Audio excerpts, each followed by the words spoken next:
There is a secret that a few men in every generation have carried, and the rest of the church has never so much as touched it. I want to talk to you about it tonight.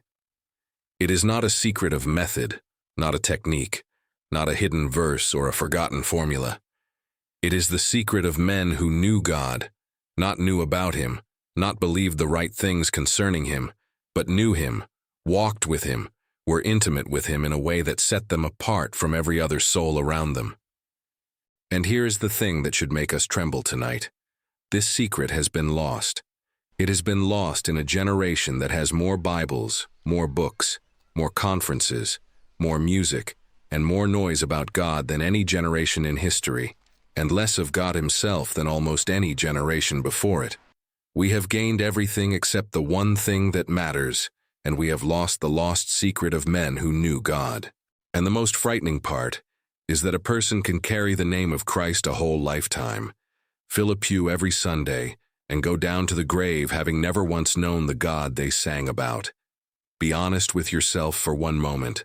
We are a generation that cannot sit alone in a silent room for 10 minutes without reaching for the phone, that has filled every gap of silence with noise, that has never learned to be still long enough for God to become real. And then we wonder why He feels so far away, why our prayers seem to die at the ceiling, why we have never known Him as the old saints knew Him. Tonight, I want to open up the lost secret of men who knew God, what it is, why so few ever find it, what it costs, and how you can recover it before this night is over. I am drawing on the fire and the spirit of Leonard Ravenhill, a man who walked with God so closely that he feared no man on the earth, not putting words in his mouth but carrying forward the burden he carried, because this secret is not lost forever. It is still being carried tonight by a few on their knees in secret, and it can be yours. But before this message goes deeper, I want to know where the remnant is. Wherever you are watching from right now, a flat in London, a kitchen in Lagos, a parked car in Texas, a village in the Philippines, type the name of your city and your country in the comments below. Do it now, before you forget, because I believe God is gathering a remnant tonight from every corner of the earth, men and women who are sick of knowing about God and are desperate to know Him. And while you are there, leave a like on this video. It tells the algorithm that this generation is still hungry for the depths of God. Type your city, pause for 10 seconds, and ask the Lord one thing. God, let me know You as these men knew You. And now a direct and honest word from us, the ones who make these messages, because here it becomes practical. Every one of the men who knew God was a man of the secret place. And the secret place is exactly what this generation has lost. Not because we lack the desire. Most of us feel the longing tonight. We lack the way. We resolve to seek God, and within 3 days the noise and the distraction and the sheer difficulty have swallowed the resolve, and the altar stands unbuilt again. If your prayer life is inconsistent, if you are paralyzed by distraction, if you sit down to pray and have no idea how to begin or how to stay, that is not a sign that God is far from you. It is a sign that you have never been given a way in. So we built one. It is called the War Room Manual. 30 days, 30 battle-tested entries that take you by the hand into the secret place and keep you there, silencing the noise, focusing the mind, and teaching you to stay on your knees until you break through from knowing about God to knowing God Himself. It will never replace your Bible. The Word is the foundation, the final authority, always. The manual is simply the structure that gets you into the room and keeps you there until He becomes real. If you are tired of knowing about God and ready at last to know Him, you will find it in the description and pinned to the top of the comments. Now silence your phone, close every other tab, prepare your heart, and let us sit under a message on the lost secret of men who knew God. Let us think tonight about men who knew God and about the lost secret they carried, for this is the one thing missing from the modern church, and the lack of it is the reason for all our other lacks. We have everything but God. We have the machinery without the fire, the form without the power, the talk about God without the knowledge of God, and it is killing us. For there is a vast and eternal difference between a person who knows about God and a person who knows God, and that difference is the whole subject of this message. Let me say first what is meant by the lost secret, for the word is not used carelessly. There are two people, and they may sit side by side in the same church, carry the same translation, sing the same songs, agree with the same doctrines, and they are separated by an infinite distance, for the one knows about God, and the other knows God.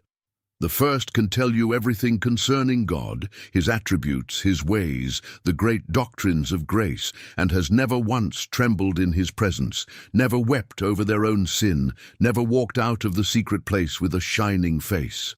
The second may be unable to argue a single point of theology, but they have been with God, and you can feel it on them. For the one who has been with God carries something the other knows nothing about. And the lost secret, the thing the old saints had and we have lost, is simply this: they knew God, and they knew him because they paid the price to seek him in the secret place. And we have not, and so we do not. The secret is not complicated. It is costly, and that is why it is lost. Now hear this, for it is the heart of the matter. This knowledge of God does not fall on everyone, and it is vital to understand why. It is not that God hides himself from any soul that truly seeks him, not that he is reluctant to be known, not that he has changed since the days when men walked with him. The knowledge of God is lost to this generation because it has a price, and this generation will not pay it. The men who knew God were men of prayer, and not the prayer we know, the hurried, distracted 2-minute prayer flung up between one entertainment and the next, but prayer that wrestled, prayer that travailed, prayer that would not let go. Go to the brook Jabbok and look at Jacob in the night. He was left alone, and there wrestled a man with him until the breaking of the day. And when the angel saw that he could not prevail against him, he touched the hollow of his thigh, and still Jacob would not release him, but cried, I will not let thee go, except thou bless me. And there in that night of holy wrestling his name was changed from Jacob to Israel, for as a prince he had power with God. That is a man who knew God. He did not get the blessing by a casual request flung carelessly toward heaven. He got it by wrestling through the night until the day broke, by a desperation that would not be denied. And the reason we do not know God as Jacob knew him is that we will not wrestle as Jacob wrestled. We want the blessing without the night, the new name without the limp, the knowledge of God without the agony of seeking him. And there is no such thing. And go from Jabbok to the parable the Lord told of the widow and the unjust judge, for there he laid down the law of the thing forever. He spoke a parable to this end, that men ought always to pray and not to faint. He told of a widow who came to a judge who feared not God, nor regarded man. And she came saying, Avenge me of mine adversary. And he would not for a while, but at last he said within himself, Because this widow troubleth me, I will avenge her, lest by her continual coming she weary me. And the Lord said, Hear what the unjust judge saith, and shall not God avenge his own elect, which cry day and night unto him? It is the picture of a persistence that will not quit, a coming and coming and coming again that will not take silence for an answer. The men who knew God prayed like that widow. They did not pray once and conclude that God had not heard. They prayed day and night. They came and came again.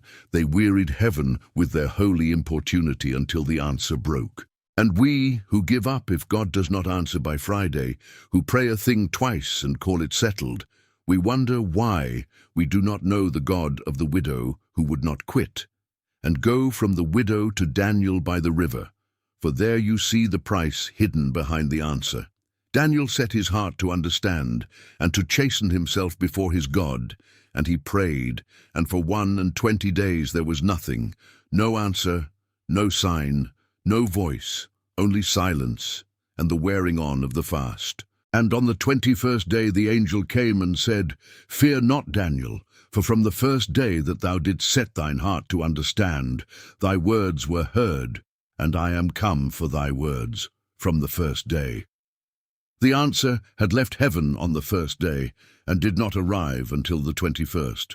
And all those 20 days, a battle was being fought in the unseen world over the prayers of one man who would not stop. And how many of our answers, I wonder, turned back somewhere in the heavens because the one who prayed gave up on day 3. The men who knew God were men who held on through the silence, who kept their hearts set when there was nothing to show for it, who understood that the delay is not the denial, and that the thing is often won in the very days when it seems most certainly lost. And so I press upon you the question this whole message exists to ask. What would God find on the altar of your prayer life tonight if he came to look? Would he find a person who wrestles, a widow who will not quit, a Daniel who holds through the silence? Or would he find a few hurried, distracted words, flung at the ceiling between 2 distractions by a soul that has never once sought him with its whole heart? For the knowledge of God is not given to the casual seeker. The Lord himself has said, "Ye shall seek me and find me when ye shall search for me with all your heart, with all your heart."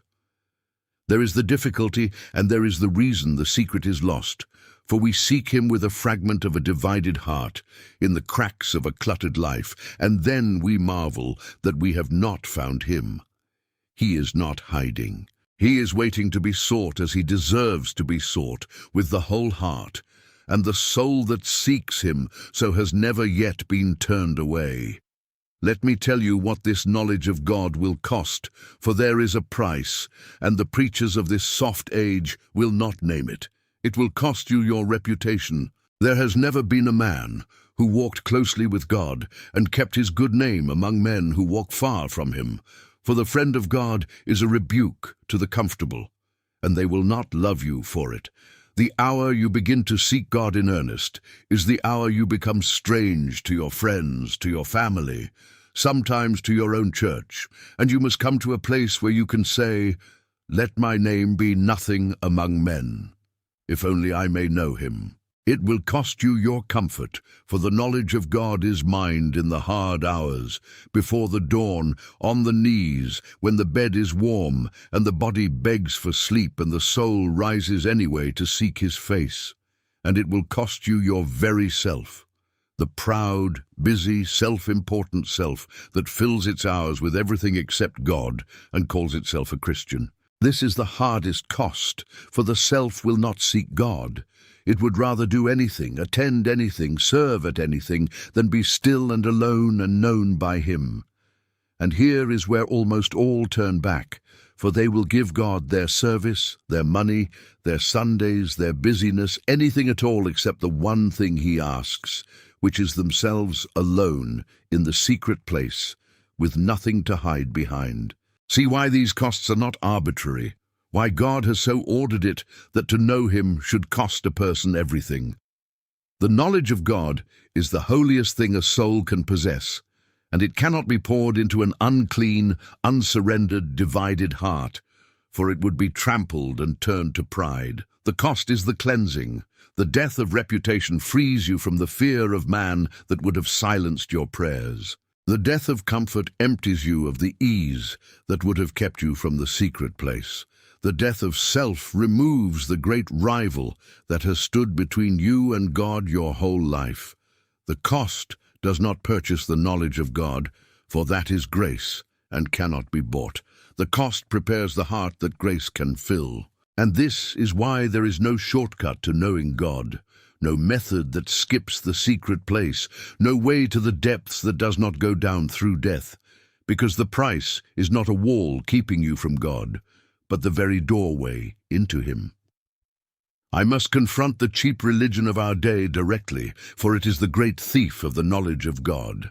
We have manufactured a Christianity that costs nothing and therefore knows nothing, a religion of easy belief and easier living, that asks no wrestling, no travail, no secret place, no death to self, and we have wondered why it has produced a generation that talks endlessly about God and has never met him. But the two go together. A knowledge of God that costs nothing is worth exactly what it cost, which is nothing, For the God who is known in the secret place was never on offer at the cheap counter of a comfortable religion. We have a Christianity that fits neatly into an undisturbed life, that demands no altar and no agony, and it has given us crowds without depth, profession without power, and millions who could pass a test on the doctrine of God and have never once trembled before him. But the true grace of God is a costly grace, and it does not leave a person where it found them. It pursues them into the secret place, demands the keys to every room, and will not be content until the one it has laid hold of has come to know the God who laid hold of them. And the soul that has tasted that costly grace can never again be satisfied with the shallow waters of a religion about God, for it has touched the deep, and the deep has ruined it for the shallows forever. Now consider the great obstacle of this generation, for it is unlike anything the old saints faced, and it is the very thing keeping us from God. It is the noise. It is the device in the pocket that has become a tabernacle of distraction, a portable altar that demands attention every waking minute and leaves no silence in which God can be known. The men who knew God knew him in stillness, in the unhurried silence of the secret place, where the soul waits long enough on God for him to become real. And this generation has abolished stillness. We cannot be quiet. We cannot be alone. We cannot endure the smallest gap of silence without reaching for the screen as a drowning man reaches for a rope. And so the secret place stands empty. The silence is never entered. The waiting is never done, and the God who is known only in the deep is never known at all, because we have never been still long enough to know him.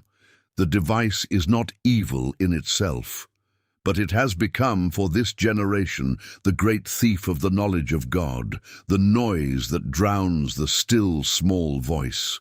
And until we are willing to silence it, to lay it down, to leave it in the other room and shut the door, and be alone with God, the secret will stay lost, and we will go on knowing about a God we have never met. And the whole history of the church cries one testimony, that the men who shook the world were first the men who knew God in secret.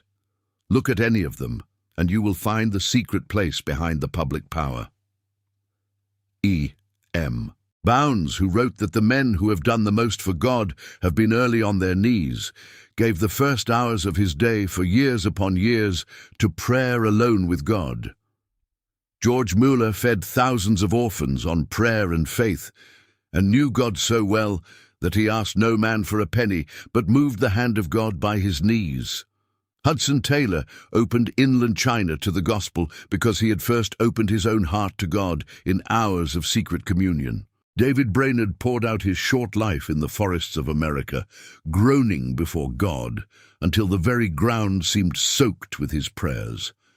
Martin Luther, who shook all Europe, said he had so much to do that he could not spare less than 3 hours a day in prayer. Whitefield read his Bible on his knees. Edward spent whole days in fasting and prayer before he ever opened his mouth. And in Wales, a young man named Evan Roberts wept and travailed in secret until God broke loose, and 100,000 souls were swept into the kingdom in a single year. These were not men of another order than we are. They had our flesh, our weakness, our love of comfort and sleep. But they had the one thing the modern church has lost. They knew God because they sought him in the secret place and paid the price the secret place demands. And the God they knew has not changed, and the secret place is still open, and the only question is whether we will pay what they paid to enter it. And mark this, that the knowledge of God is not given to make a person a great name, lest it be sought for self, and so never received. God does not unveil himself to feed a man's ambition. He gives himself to the broken, the humble, the one who has died to their own name and wants nothing but God himself. The person who seeks the knowledge of God to be admired, to build a platform, to be thought deep, will never have it, for God will not be made to serve the vanity of the flesh. He gives himself to the soul whose only cry is, "Show me thy glory." Not show the world my gift, but show me thy face. So search your heart tonight and ask why you want to know God. Is it to be seen as one who knows him? Or is it that you are starving for him and would seek him in a cave where no one would ever know, content if only you might have him? The Lord knows the answer, and he gives himself to the second and passes the first by. Hear what the knowledge of God does to a person, that you may know whether you have it. When someone truly knows God, it ruins them for the world and remakes them from within. It gives a holy fearlessness, for the one who has stood before God will not cringe before men. For a person who is intimate with God will never be intimidated by men. It gives a hunger that no pleasure of earth can satisfy, for they have tasted the river, and the world's cisterns have gone dry to them. It gives a tenderness toward the lost, and a fire in the bones that will not let them rest while souls perish. And it gives a settled weight, a depth, a presence that others feel and cannot explain, for they carry something of the God they have been with. Ask yourself honestly, has knowing God done this to you? Or do you carry a religion that an unbeliever could imitate without difficulty, a Christianity all about God and never once with him? For the day you truly know God, it will show, because no one is alone with God and comes away the same. And here is the question that ought to burn in every honest soul tonight, a question Ravenhill pressed on his hearers all his life. Are the things you are living for worth Christ dying for? Look at your days, your hours, the things that fill them, the noise you cannot put down, the comforts you will not surrender, the secret place you will not enter. Are these things worth the blood of the Son of God? For he did not die that you might know about him and live for trifles. He died that you might know him and be his, and live for the one worth dying for. And the person who weighs their life against the cross and finds it wanting has taken the first step back toward the lost secret. Let me not lay all this cost upon you without showing the glory on the other side, for to know God is worth 10,000 times all it costs. What you surrender to know him, your reputation, your comfort, your very self, is nothing, less than nothing, beside the surpassing worth of knowing him. Ask any soul that ever paid the price and came to know God whether it was worth it, and you will hear the same answer every time, that they would pay it 10,000 times over and count it the bargain of their life. The reputation you lose, you will not miss, for the smile of God is sweeter than the praise of the whole world.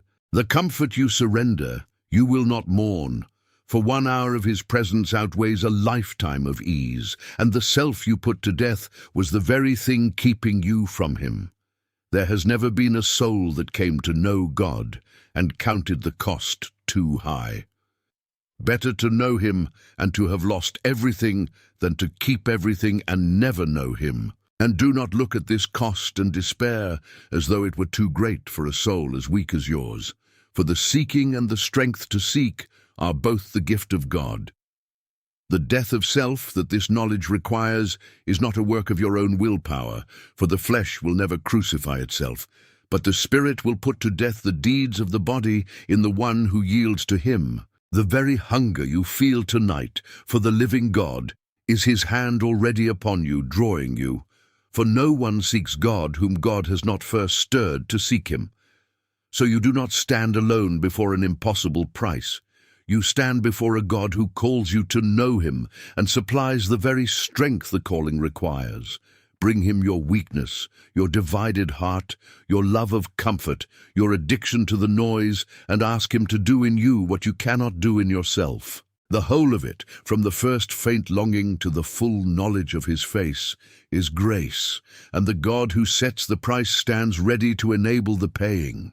You have only to stop resisting, to yield, to begin to seek him with what little hunger you have, and to trust his grace to carry you the rest of the way. Consider then the two destinies one last time and choose. There is the person who lived and died, knowing only about God, a busy, religious, comfortable life, full of talk about God and empty of God himself, that drifts at last into eternity to meet a God it studied and served but never knew. And there is the person who knew God, whose life was marked by the secret place, who wrestled and waited and paid the price, who walked through this world with the weight of God upon them and stepped into eternity to meet, face to face, the God they had already come to know in secret. These are not 2 degrees of the same life. They are 2 different destinies, and the knowledge of God is what divides them. And the staggering thing is that the same soul may have either one, for God offers himself to all and is known by the few who seek him. You are not choosing between a God you may know and a God you cannot. You are choosing whether to pay the price and seek him, or to drift on busy and religious and unknowing. Choose to know him. Choose the costly, narrow, secret path where he is found, and do not rest until the lost secret of men who knew God has become your own. So I bring you to the question, and your eternity may hang upon your answer. Will you seek to know God? Will you go into the secret place, wrestle like Jacob, persist like the widow, hold through the silence like Daniel, pour out the reputation and comfort and self, silence the noise and seek his face until you know him? Because he is available to you this very night, on the same terms he has always been available, not to the casual, not to the comfortable, not to the noise-drunk and the half-hearted, but to the soul that will seek him with its whole heart. The same God who wrestled with Jacob, who answered Daniel, who was known by Bounds and Muller and Brainerd, waits to be known by you. Let me be practical before I close, for I would not send you away longing to know God without telling you how to begin.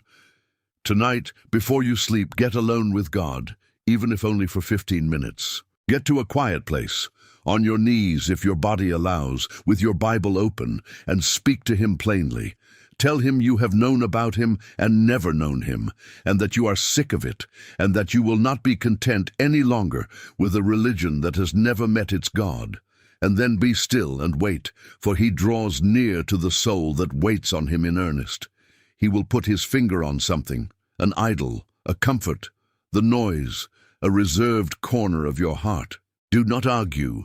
Surrender it. Then tomorrow, before the phone, before the news, before the noise of the day, open his word, and let his voice be the first voice your soul hears, for God is known by the one who is shaped by his word. And then build the altar in your home that the modern church has let fall into ruins, stone by stone, day by day, giving him the first hour or the first half hour if that is all you have, and waiting on him until he becomes real. Begin small if you must, but begin tonight, for God is found by the soul that begins to seek him in earnest, and the one who seeks him so will not seek him in vain. Do not let this be one more message that stirs you and changes nothing, for that is the very way the secret stays lost. To be moved by a message about knowing God, to feel the hunger rise, and then to return unchanged to the busy, distracted, comfortable life, is to let the secret slip away one more time. Felix trembled before Paul and said, "Go thy way for this time. When I have a convenient season, I will call for thee." And the convenient season never came, and Felix passed into eternity having trembled at the truth and obeyed it never. Do not be Felix. Do not let this hour pass. So go and seek the God you have only known about. Go into the secret place and shut the door. Kneel. Pour out your reputation, your comfort, your very self upon the altar, and hold nothing back. Silence the phone, enter the stillness, and wrestle there like Jacob until the day breaks. Persist there like the widow. Hold there like Daniel through every silent hour, and do not rise until you have moved from knowing about him to knowing him. And do not seek him once and turn back, but build the seeking into the daily rhythm of your life, rising to meet him before the dawn, until the knowledge of God is no longer a thing you read about in other men, but the deepest reality of your own soul. The lost secret is still being carried tonight, on some hidden knee, in some secret room the world will never see. let it be carried by you. Pay the price, enter the secret place, seek his face, and do not stop until you know the God that men have died to know. In Jesus' name, go and seek him, and do not stop until you find him.